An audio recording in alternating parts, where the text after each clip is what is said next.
นี่เด้อพี่น้องนะอ้นเด้อพี่น้อง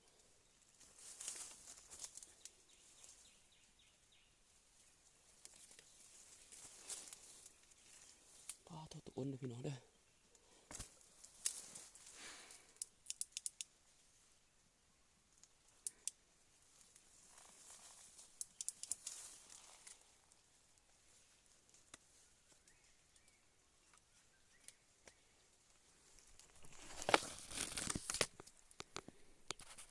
นี่เด้อพี่น้องเด้อตัวอ้นเด้อ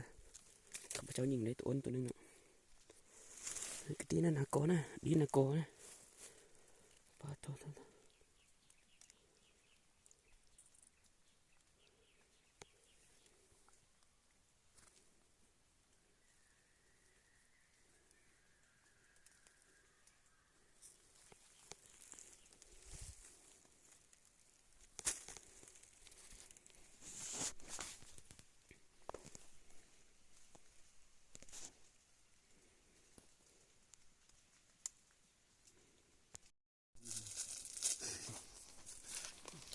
นี่เด้อพี่น้องเด้ออบตัวอ้นเด้อ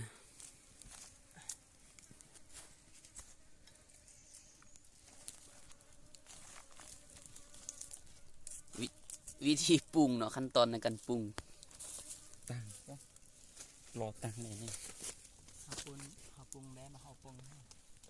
ทำปรุงแด้เพื่อปรุงดูแล้วหมอรอจัว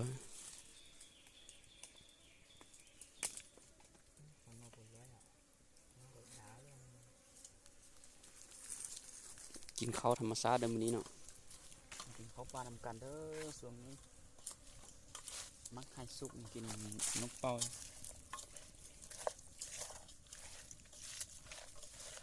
ตอนนี้เราตอนนี้คือไทยเจ้าจ้ะก็จะรอซึ่ง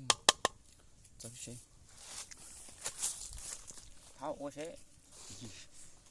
สมมติอาชีพเขาจะกดตั้ง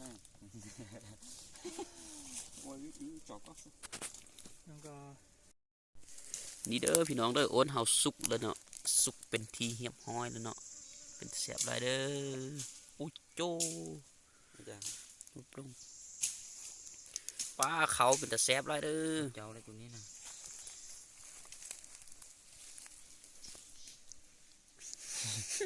ฟุ้นเลยอันนี้เด้อพี่น้องเด้อมือดำนิดนึงยาวเนาะแสบเด้อตอนมู่ หน้าเด้อพี่น้องมาเขากินกันนะพี่น้องเด้อ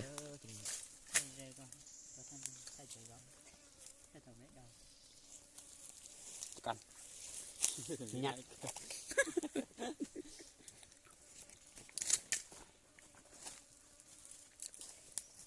ได้แฉเอาโทรศัพท์กล้อง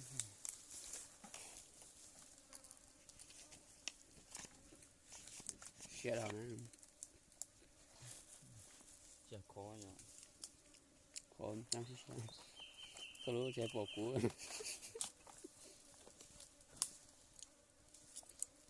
แค่นี้แหละ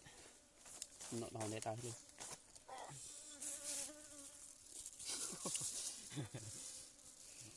โอ้ยเยอะไทยก่อนอ้อเนี่ยอ้อลังไทยคอห่าอ้อลังจอยคอดอยอยู่ทุกแล้วทีนี้มันยังต้องติดตามจริงสวยด้วยจริงๆก็ปล่อยรถติดน็อตแป้งให้ถอด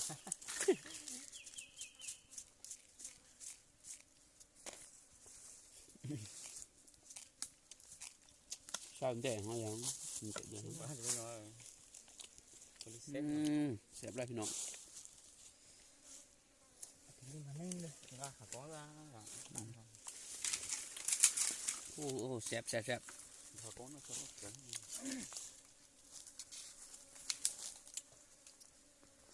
โอ้มาเด้อกินกันเด้อเสียบไรเด้อ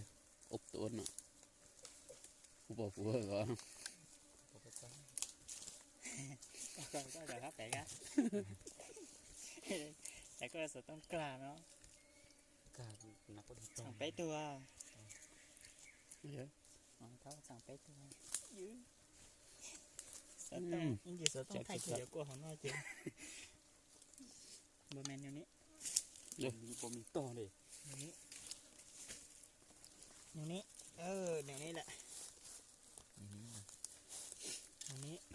อย่างนี้แหละ อยู่อังกะให้ธรรมศาสตร์ เอาอย่างนี้ เสแท้ๆแหละพี่น้องไง เสร็จแล้วครับ เสลิเซ่ แล้วก็กินกันเด้อ โอ้คัก มึงก็ข้ากลัวไปช่วง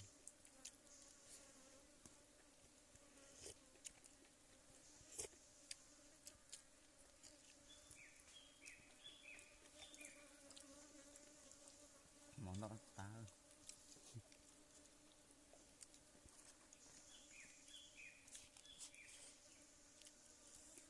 จริงๆเลยเอาจริงๆเลย chúng ta cắn dễ rồi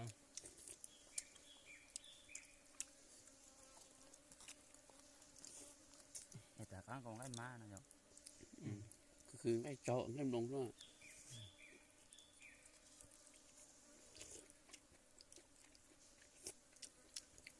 mới là giờ thôi thôi đi về chơi anh chị đi ăn mà cho con ta เขาจะดอก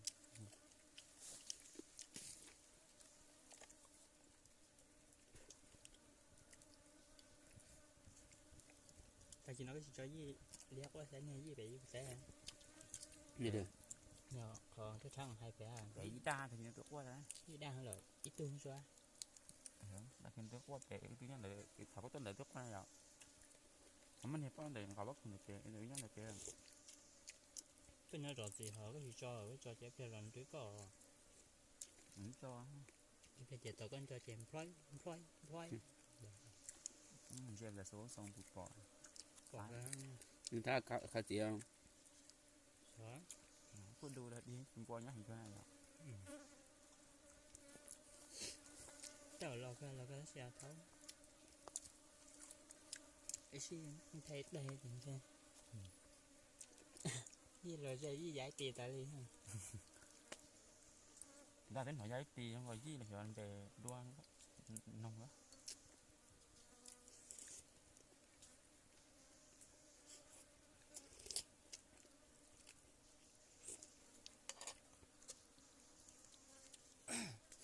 ไอ้เจียวเอ้ย hay là cá hay là quả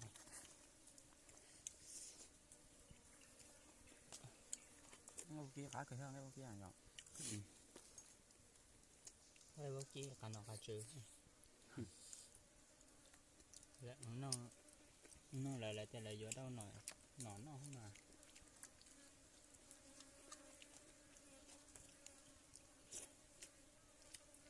nó đến cái giữa kia là có cho hay chỗ này có xứ kìm không